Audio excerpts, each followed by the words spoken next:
Hello मेरे प्यारे विद्यार्थी, कैसे हैं आप सभी। आशा करती हूँ कि आप सभी बहुत अच्छे और अपने एग्जाम की तैयारी खूब अच्छे से कर रहे हैं। बीएसटीसी एग्जाम 2025 का टाइम बिल्कुल सेट हो चुका है।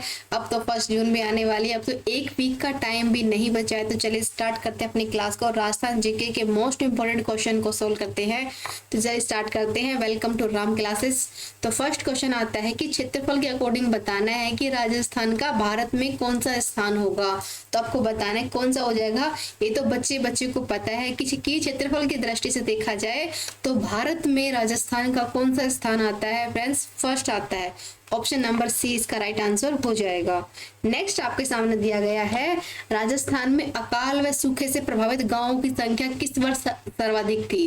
जैसा कि आप सभी जानते हैं अपने राजस्थान में बारिश बहुत कम होती है, यानी आपको बताना है कि अकाल और सूखे से प्रभावित जो गांवों की संख्या थी, ऐसा कौन सी वर्ष थी जिसमें सबसे अधिक मानी गई है। तो कौन सी हो जाएगी फ्रेंड्स, बताओ फटाफट से। Very good, option number A सही बता रहे हैं। 2009 में 10 को एकदम है ना, बिल्कुल अकाल काल के माना हुआ है कि उस टाइम बारिश बहुत ही कम हुई थी, ना के बराबर हुई थी। उसे सूखे के साल मतलब कि उस टाइम में गाँव की संख्या बहुत ज्यादा हो गई थी, ये जो सूखे के अकाल के कारण रहे थे। नेक्स्ट आता है आपके सामने, वह नदी जो राजस्थान में कभी मरुभूमि में प्रभावशील थी लेकिन बाद में सूख गई, तो वह कौन थी बताओ। बताओ, एक ऐसी नदी है राजस्थान की जो मतलब कि पहले तो मतलब कि प्रभावशील थी लेकिन बाद में सूख गई थी, तो वह कौन थी। तो कौन सी जगह फ्रेंड्स, इसमें होगा ए और बी दोनों ही हो जाएगा। दृश्यवंती और ए बी और सरस्वती, यानी दोनों ही हो जाएंगे, जो कि मतलब कि मरुभूमि में मतलब किसी टाइम पर ये प्रभावशील थी लेकिन बाद में ये क्या किया, सूख गई। नेक्स्ट आता है आपके सामने, राजस्थान में पाए जाने वाली ताम्रपाषाण संस्कृति है, बताओ। राजस्थान में बताना है कि अपने राजस्थान में पाए जाने वाली ताम्रपाषाण संस्कृति के बारे में पूछ रहे हैं। तो कौन सी हो जाएगी फ्रेंड्स, वो आहड़ भी होगी, वो कालीबंगा भी रहेगी। ए और बी दोनों ही इसके राइट आंसर हो जाएंगे। नेक्स्ट आता है आपके सामने, राजस्थान के में खेलों के विकास व खिलाड़ियों को उचित अवसर और प्रोत्साहन देने के लिए राजस्थान ने राज्य क्रीड़ा परिषद का गठन किया था। तो वो कब किया गया था, आपको बताना है। देखो, 47 में, 57 में, 67 में, फिर 77 में राज्य क्रीड़ा परिषद का गठन कब किया गया था। वेरी गुड, कब किया गया था, 1957 के अंदर किया गया था फ्रेंड्स। ऑप्शन नंबर बी इसका राइट आंसर हो जाएगा। नेक्स्ट आता है, वनों की कटाई में प्रथम प्रतिबंध लगाने वाला स्थान कहाँ गया था, बताओ। कि वनों की कटाई पर प्रतिबंध लगाने वाला राजस्थान का कौन सा जिला सबसे फर्स्ट टाइम मतलब कि स्टार्ट किया गया था। अब तो मतलब कि पूरे भारत में लागू कर दिया गया कि वन नहीं काटने, लेकिन फर्स्ट टाइम अपने राजस्थान के अंदर से किस जिले ने शुरुआत की थी। वेरी गुड, क्या हो जाएगा, जोधपुर हो जाएगा। ऑप्शन नंबर ए इसका राइट आंसर होगा। नेक्स्ट आपके सामने आता है, 2011 की जनगणना के अनुसार राजस्थान जिला ग्रामीण लिंग अनुपात 1000 से अधिक है, बताओ। 2011 के अकॉर्डिंग बताना है कि राजस्थान का कौन सा जिला है जो लिंग अनुपात में 1000 से अधिक है। फटाफट से कमेंट करके बता दो। भीलवाड़ा, पाली, झुंझुनू, अजमेर, यानी 1000 से अधिक है। क्वेश्चन इंपोर्टेंट है। तो कौन सा हो जाएगा फ्रेंड्स, वो हो जाएगा पाली। ऑप्शन नंबर बी इसका राइट आंसर होगा। नेक्स्ट आपके सामने दिया गया है, तो देखिए फ्रेंड्स, जैसा कि आप सभी जानते हैं कि अभी बीएसटीसी एग्जाम को एक वीक भी नहीं बचा है, यानी बिल्कुल है ना लास्ट फाइनल, कहते हैं ना कि ऐसा समझ लीजिए कि यही दिन अंतिम और यही दिन भारी, यानी अब तो एक एक मिनट के ना 60 सेकंड वाले टक टक भी सुनाई देगी, इतना इंपॉर्टेंट टाइम चल रहा है। तो एक वीक का टाइम भी नहीं बचा है। आज से आपके एडमिट कार्ड भी डाउनलोड होने स्टार्ट हो जाएंगे। तो आपको क्या करना है, ये ई बुक रेडी की गई है, बिल्कुल लास्ट टाइम पे तैयारी वाली बात बता रहे हैं कि मोस्ट इंपोर्टेंट राजस्थान जीके के क्वेश्चन दिए जाएंगे, रीजनिंग दी जाएगी, हिंदी टेस्ट दी जाएंगे, इंग्लिश कंप्लीट दी गई है आपको, और 16 के मोस्ट इंपोर्टेंट क्वेश्चन आपको दिए गए हैं। तो आपको क्या करना है, ओनली फॉर 199 के अंदर ये आपको ये बुक दी जाएगी। ई बुक है, इसको आपको डाउनलोड करना है और उसके अंदर आपको सब कुछ मिलेगा। अगर आपने इस ई बुक को पढ़ लिया ना, तब भी आपके ना 500 प्लस नंबर तो आ सकते हैं, आप ये समझ सकते हैं। ये बहुत इंपॉर्टेंट तरीके से तैयार की गई है। तो आपको देखो फोन पे नंबर दिए गए हैं, यही व्हाट्सअप नंबर है, आप इनके ऊपर स्क्रीनशॉट सेंड कर दीजिए और आपको ई बुक दे दी जाएगी। और कुछ भी डाउट हो, किसी प्रकार कुछ पूछना हो तो आप इन नंबर पे कॉल करके बात कर सकते हैं, आपके हर डाउट को दूर किया जाएगा। और लास्ट टाइम है, यानी कहना अगर आप पछता गए ना तो बहुत देर हो जाएगी, क्योंकि आप पछताए हो तो क्या जब फिर चुग गई खेत। तो ये टाइम बहुत ही गोल्डन टाइम चल रहा है, इसे वेस्ट नहीं करना है, तो आज इसी परचेज कीजिए। नेक्स्ट आता है चेंजिंग इंडिया निम्नलिखित में से किसके लेखन व भाषण का संग्रह है। एक बुक है चेंजिंग इंडिया, तो आपको बताना है कि उसमें क्या है, किसके लेखन व भाषण का मतलब संग्रह करके इकट्ठा किया गया है। चेंजिंग इंडिया, देखो नानक सिंह, मनमोहन सिंह, खड़क सिंह या फिर नरेंद्र मोदी। तो कौन हो जाएंगे फ्रेंड्स, वो हो जाएगी मनमोहन सिंह के लेखन और भाषण का संग्रह तैयार किया गया। क्या है, चेंजिंग इंडिया, यानी इंडिया को चेंज करने के लिए एक स्कीम लाई गई थी, श्री मनमोहन सिंह के द्वारा इसको लिखा गया था, मतलब कि उनके लेखन और भाषण का संग्रह करके इसमें बनाई गई है। नेक्स्ट आता है हैबियस कॉर्पस शाब्दिक अर्थ है, यानी आपको ऐसे ऐसे वर्ड देखने को मिलेंगे कि हैबियस कॉर्पस का शाब्दिक अर्थ क्या होगा। मंगा लेना, आज्ञा लेना, किसी अधिकार से, शरीर से प्राप्त करना। बताओ हैबियस कॉर्पस का शाब्दिक अर्थ बताएं क्या हो जाएगा, शरीर प्राप्त करना। ऑप्शन नंबर डी आपका राइट आंसर हो जाएगा। देखो आपको इतने इंपॉर्टेंट क्वेश्चन मिलेंगे, आपको एग्जाम में सिर्फ आपको वर्ड दे देंगे, आपको उसका अर्थ बताना पड़ेगा। नेक्स्ट आता है राजस्थान में प्रसिद्ध पटवों की हवेली किस जिले में है। और ये क्वेश्चन तो समझ सकते हैं बहुत बार रिपीट हो चुका है, अब आगे रिपीट होने की इसकी कोई गारंटी नहीं है कि रिपीट होगा। पटवों की हवेली किस जिले में है, और बच्चे को पता चल चुका है कि अब तो कि पटवे की हवेली कहाँ पर हो जाएगी फ्रेंड्स, वो हो जाएगी जैसलमेर के अंदर। ऑप्शन नंबर 20 का राइट आंसर होगा। नेक्स्ट आता है राजस्थान में मुस्लिम संत मीरा साहब की दरगाह किस दुर्ग में स्थित है। बताना है आपको, राजस्थान में मुस्लिम संत थी मीरा साहब, उनकी दरगाह किस दुर्ग में स्थित है। गागरोन के, तारागढ़ के, सोनारगढ़ के या फिर मेहरानगढ़ के। मीरा साहब की दरगाह पूछी गई है आपसे, वेरी गुड। क्या हो जाएगी, तारागढ़ अजमेर की दुर्ग में इनकी समाधि मतलब कि इनकी दरगाह स्थित है। नेक्स्ट आता है आबू में तेजपाल मंदिर की विशेषता बतानी है क्या। जो आबू में तेजपाल जी का मंदिर है उसकी विशेषता क्या है, जो उसको सबसे हटके बनाता है। देखो इसके चूने में मिट्टी का प्रयोग किया गया है, ये एक और झुका हुआ है, यह बहुत पुराना है या फिर इनमें से कोई नहीं। एक स्पेशलिटी है जिसको कि उससे सभी मंदिर से अलग करती है, जो कि आबू के तेजपाल मंदिर के नाम से जाना जाता है। उसकी विशेषता क्या हो जाएगी फ्रेंड्स, ये बहुत ही पुराना मंदिर है, यानी बहुत ज्यादा पुराना मंदिर है। ऑप्शन नंबर सी इसका राइट आंसर होगा। नेक्स्ट आता है राजस्थान के किस किले को जिब्राल्टर कहा जाता है। राजस्थान के एक ऐसा किला है जिसको जिब्राल्टर का नाम दिया गया है, तो आपको बताना है कि जिब्राल्टर का किला किस दुर्ग को कहते हैं। चित्तौड़गढ़ वाले को, अजमेर वाले को, भरतपुर वाले को या फिर जयपुर वाले को। जिब्राल्टर का नाम एक श्रेणी दी गई है, तो किसे कहते हैं फ्रेंड्स, फटाफट से बता दो। वेरी गुड, तारागढ़ का किला अजमेर के दुर्ग को क्या बोलते हैं, जिब्राल्टर का दुर्ग कहा जाता है, यानी एक उपनाम दिया गया है। नेक्स्ट आता है राजस्थान में भील आंदोलन के प्रेरणा कौन है। बताओ जो भील आंदोलन हुआ था उसके प्रेरणा कौन थे। मोतीलाल तेजावत, गुरु गोविंद गिरी, भोगीलाल पांडे या फिर इनमें से कोई नहीं। बहुत इंपॉर्टेंट है, भील आंदोलन के प्रेरणा पूछ रहा है आपसे, कौन हो जाएंगे, गुरु गोविंद गिरी। ऑप्शन नंबर बी आपका राइट आंसर हो जाएगा। ये कम से कम 5 से 6 टाइम एग्जाम के अंदर पूछा गया क्वेश्चन है, इतना इंपॉर्टेंट क्वेश्चन है ये। नेक्स्ट आता है निम्न में से वागड़ के गांधी के नाम से कौन जानते हैं। ये तो आप समझ सकते हैं 15 बार एग्जाम के अंदर पूछा गया क्वेश्चन है कि वागड़ के गांधी के नाम से किसको जानते हैं राजस्थान के अंदर। बताओ फटाफट से आंसर दे दो। हरिदेव जोशी, सागरमल गोपा, भोगीलाल पांडे या फिर इनमें से कोई नहीं। बताओ वागड़ के गांधी कौन है friends, Bhogilal Pandya. Option number C इसका राइट आंसर हो जाएगा। नेक्स्ट आता है बेगू किसान आंदोलन का नेतृत्व किसके द्वारा किया गया था। जो बेगू किसान आंदोलन था इसका नेतृत्व किसके द्वारा किया गया था, बहुत ही इंपॉर्टेंट क्वेश्चन है, फटाफट से बता दो। देखो माणिक्यलाल वर्मा है, राम नारायण चौधरी है, भोगीलाल पांडे है, व सिंह पथिक है। तो किसके द्वारा किया गया था बेगू आंदोलन, वो किया गया था राम नारायण चौधरी के द्वारा। ऑप्शन नंबर बी एकदम राइट आंसर होगा। देखिए फ्रेंड्स आपको एक बहुत इंपॉर्टेंट बात बताती हूँ, किसी भी क्वेश्चन को याद करने के लिए आप ट्रिक को याद मत कीजिए। अगर आप ट्रिक याद कर सकते हैं ना तो आप क्वेश्चन का आंसर भी याद कर सकते हैं। मैं ये नहीं बोलती कि ट्रिक नहीं याद करनी, ट्रिक उनकी करो जो आपको याद करने में डिफिकल्टी होती है। जैसे किसी की डेट हो गई, मतलब बहुत मतलब युद्ध हो गए, सबकी कंफ्यूजन करने वाली डेट आ गई ना, उसको याद करने में यूज करो, और किसी के लिए ट्रिक का यूज मत करो। अगर आप ट्रिक के चक्कर में पड़ गए तो आप क्वेश्चन को भूल जाएंगे, तो ट्रिक के चक्कर में नहीं पड़ना है। नेक्स्ट आता है दूसरा, जलियांवाला बाग हत्याकांड हुआ था समय नींबू चना किस जिले में है, बताओ। जो जलियांवाला बाग के नाम से जाना जाता है, नींबू चना राजस्थान के किस जिले में पड़ता है? भरतपुर में, अलवर में, जयपुर में या फिर नागौर में, बताओ।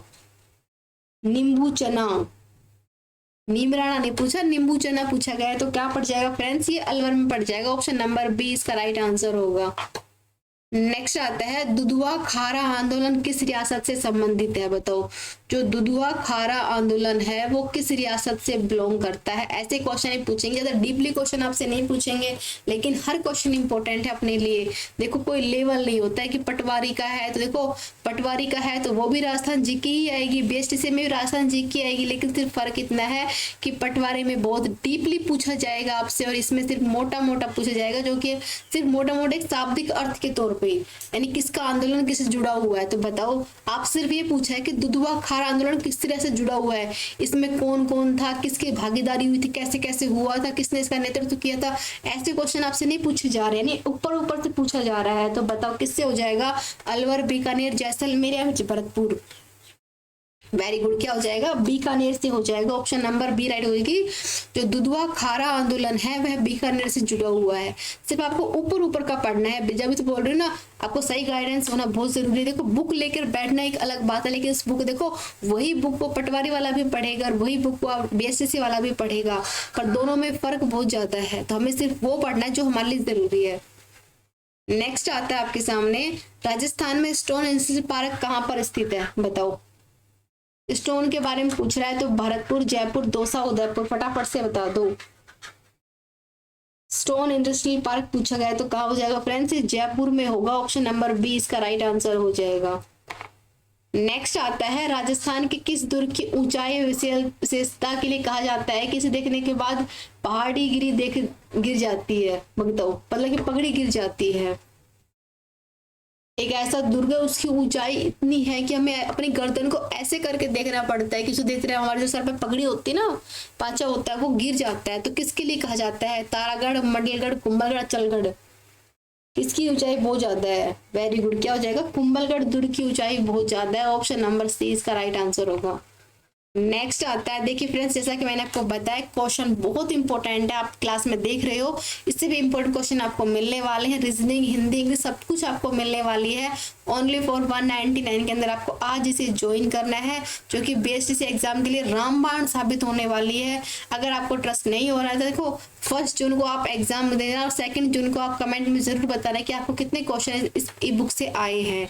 यानी अब टाइम वेस्ट मत कीजिए, आपको नंबर दिए गए, देखो इससे सस्ता आपको कहीं नहीं मिलेगा, आप इस बात के बारे में सोच सकते हैं। यानी 199 से कम प्राइस में आपको कहीं पर भी नहीं मिलेगा, मिले तो आप मुझे बता देना, तो आप इसे जरूर ट्राई कीजिए। नेक्स्ट आता है, आबू रोड के तेजपाल मंदिर किसकी प्रतिमा पराजित है, बताओ। जो आबू रोड पे तेज से जो मंदिर है वहां पर मेरे को उस टाइम पूछा गया था उसकी विशेषता क्या है, कि ये बहुत पुराना है, ये पूछ लिया। अब आपसे पूछा गया कि उसमें प्रतिमा किसकी है, तो ये भी इंपॉर्टेंट क्वेश्चन। देखो ज्यादा डीपली नहीं पूछा गया, ये नहीं पूछा आपसे किसने बनवाया है, किसने इसका पूर्ण निर्माण करवाया, किसने इसके मतलब कुछ भी काम करने पूछा गया, सिर्फ आपसे पूछा गया है कि उसमें किसकी मतलब प्रतिमा विराजित की। जो मंदिर है तो प्रतिमा तो होगी, तो देखो आदिनाथ की, नेमीनाथ की, श्री कृष्ण की, सीताराम की, तो क्या हो जाएगी? नेमीनाथ जी की हो जाएगी। ऑप्शन नंबर बी इसका राइट आंसर होगा। नेक्स्ट आता है, राजस्थान का दूसरा लिविंग फोर्ट कहा जाता है, बताओ। लिविंग फोर्ट के नाम से किसको जाना जाता है? मुकुंदरा पहाड़ी को, त्रिकुट पहाड़ी को, चित्रकूट पहाड़ी को या फिर चिड़ियाटुक पहाड़ी को? लिविंग फोर्ट कहा जाता है किसको बोलते हैं? त्रिकुट पहाड़ी को बोलते हैं। ऑप्शन नंबर बी इसका राइट आंसर हो जाएगा। नेक्स्ट आता है, राजस्थान का मेहरणगढ़ दुर्ग स्थित है, यानी हमने काफी पढ़ा है कि मेहरणगढ़ दुर्ग है, लेकिन ये किस जिले में स्थित है? पाली में, राजसमंद में, हनुमानगढ़ में, जोधपुर में? तो कहां पर हो जाएगा फ्रेंड्स? ऑप्शन नंबर बताओ, डी इसका हो जाएगा, क्योंकि जोधपुर के अंदर बना हुआ है। ऑप्शन नंबर डी इसका राइट आंसर हो जाएगा। देखिए फ्रेंड्स, पहला लक्ष्य हमारा क्या है, अच्छे से पढ़ना है, जॉब लेनी है। उसके बाद अपने राजस्थान में इतना कुछ है कि आप आराम से घूमो फिरो, देखो, मतलब देखने लायक इतनी चीजें हैं कि आप मतलब कि अपने पूरी लाइफ में ये याद रखोगे, इतना इंपॉर्टेंट है। लेकिन अगर आपको ना पढ़े ना जॉब लगी तो आप इसमें से कुछ भी नहीं देख पाओगे, तो पढ़ना बहुत जरूरी है। नेक्स्ट आता है, मयूर ध्वज के नाम से प्रसिद्ध राजस्थान का वह दुर्ग कौन सा है। यानी मयूर ध्वजगढ़ है, एक मतलब उपनाम दिया गया है, ये राजस्थान के किस दुर्ग को दिया गया है, मेहरानगढ़ को, गागरण को, शेरगढ़ को, या फिर चित्तौड़गढ़ दुर्ग को। फटाफट से कमेंट कर दो।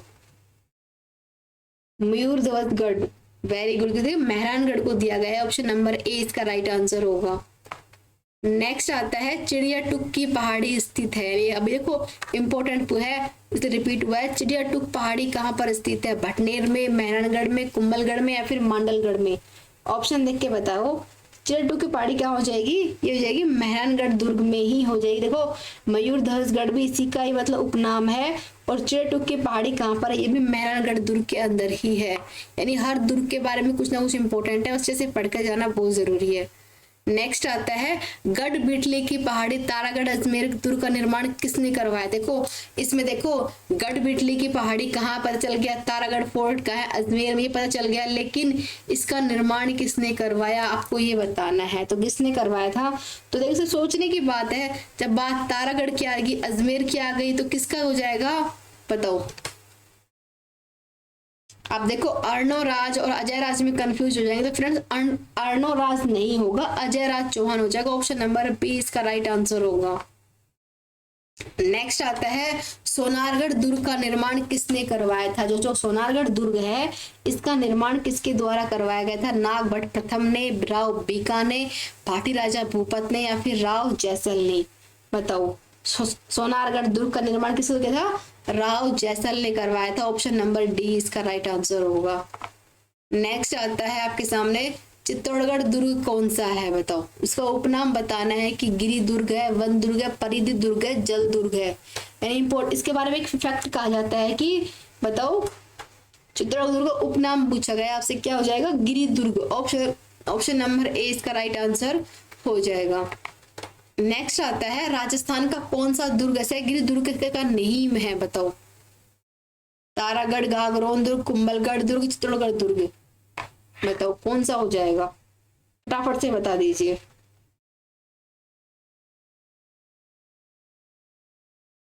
अब देखो इसमें कंफ्यूज हो जाएंगे कि गिरी दुर्ग तो चित्तौड़गढ़ के लिए कहा जाता है। अब इसमें तो वो ऑप्शन भी है, ऑप्शन नंबर डी को सिलेक्ट कर दे। तो फ्रेंड देखो एक बात बताती हूँ, देखो नहीम नाम आ गया ना, तो ये नाम किसके लिए दिया गया, ये गागरोन के दुर्ग के लिए। ऑप्शन नंबर बी इसका राइट आंसर हो जाएगा, ऑप्शन नंबर डी नहीं होगा। क्लियर हो गया। नेक्स्ट आता है, राजस्थान का लघु कटारगढ़ दुर्ग कहाँ स्थित है। लघु कटारगढ़ दुर्ग बताओ, मेहरानगढ़ को कहा जाता है, कुंभलगढ़ को, गागरण को, फिर चित्तौड़गढ़ दुर्ग को। वेरी गुड, क्या होता है बी हो जाएगी। कुंभलगढ़ दुर्ग को क्या बोलते हैं, लघु कटारगढ़ दुर्ग कहा जाता है। नेक्स्ट आता है, राजस्थान के किस दुर्ग का अर्ध साका प्रसिद्ध है। ये देखो आप सभी जानते हैं अपने राजस्थान में कितने जोहर हुए, कितने साके हुए हैं, लेकिन एक ऐसी जगह भी है जहां पर अर्ध साका हुआ है। तो कौन सा दुर्ग में हुआ था, चित्तौड़गढ़ में, गागरोन में, सोनारगढ़ में, या फिर रणथंभौर में। वेरी गुड, क्या कि सोनारगढ़ दुर्ग में क्या हुआ था, अर्ध साका हुआ था राजस्थान का। ऑप्शन नंबर सी इसका राइट आंसर हो जाएगा। नेक्स्ट आता है कि राजस्थान में सोनारगढ़ दुर्ग किस जिले में स्थित है। अब बताओ कहां पर हो जाएगा, जोधपुर, जैसलमेर, बाड़मेर, या फिर बीकानेर।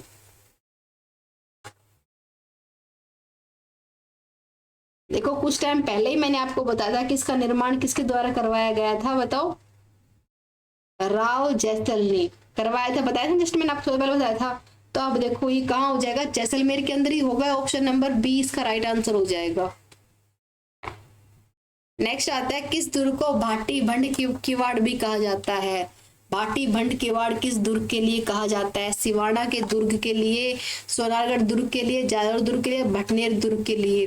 भाटी भंड किवाड़,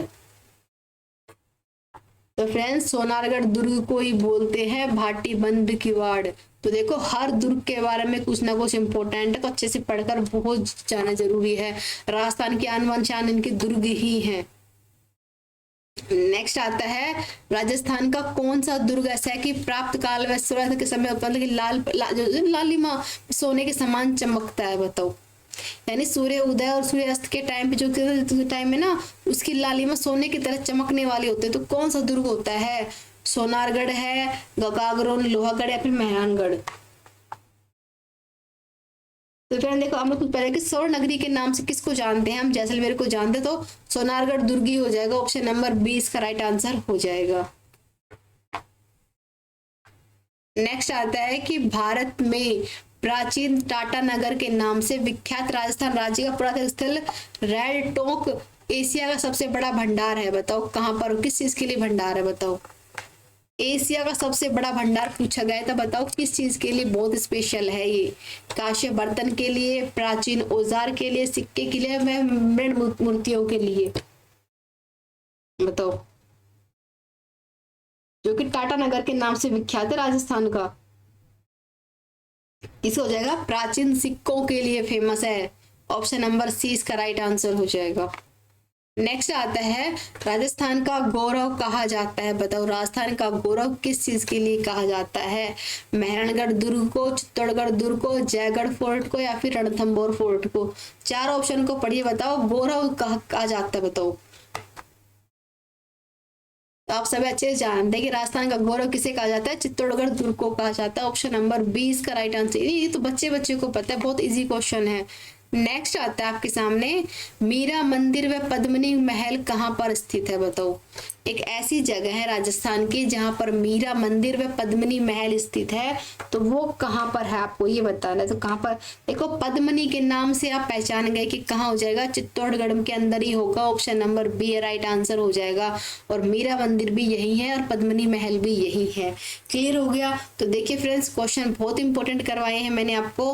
अपना फीडबैक शेयर करना। देखो फ्रेंड्स, एग्जाम के सेट मतलब ऐसे आता है कि 50 क्वेश्चन आपको एग्जाम में दिए जाएंगे, जिसमें से क्या होगा कि 20 तो सबको आएंगे, जो 10 होंगे वो किसी किसी को आएंगे, लेकिन जो 20 होंगे ना वो सबके लिए हार्ड होंगे। तो हमें उसके अंदर अपना स्कोर हासिल करें। देखो रीजनिंग सबकी अच्छी होती है, हिंदी इंग्लिश भी सब बिल्कुल नॉर्मल वे पे आएगा, लेकिन जो राजस्थान जीके होता है ना, इसका कोई अंत नहीं है। कितना भी बड़ा, बहुत बड़ा राजस्थान का जीके है, तो क्वेश्चन बहुत ज्यादा आएंगे। तो हर क्वेश्चन को ना जितना हो सके क्वेश्चन को सोल्व कीजिए, याद कीजिए और माइंड को शांत रखिए, तभी एग्जाम में क्रैक कर पाएंगे। और ई बुक को जरूर परचेज कीजिए, यानी 199 के अंदर आपको सब कुछ मिल रहा है। तो एक बार देखो, ट्राई करने में क्या चाहता है, क्या पता कौन सा लग आपका लग जाए, कौन सा क्वेश्चन आपके एग्जाम में आ जाए। तो बेस्ट ऑफ लक, एग्जाम लग जाए मेहनत के ऊपर। Thank you.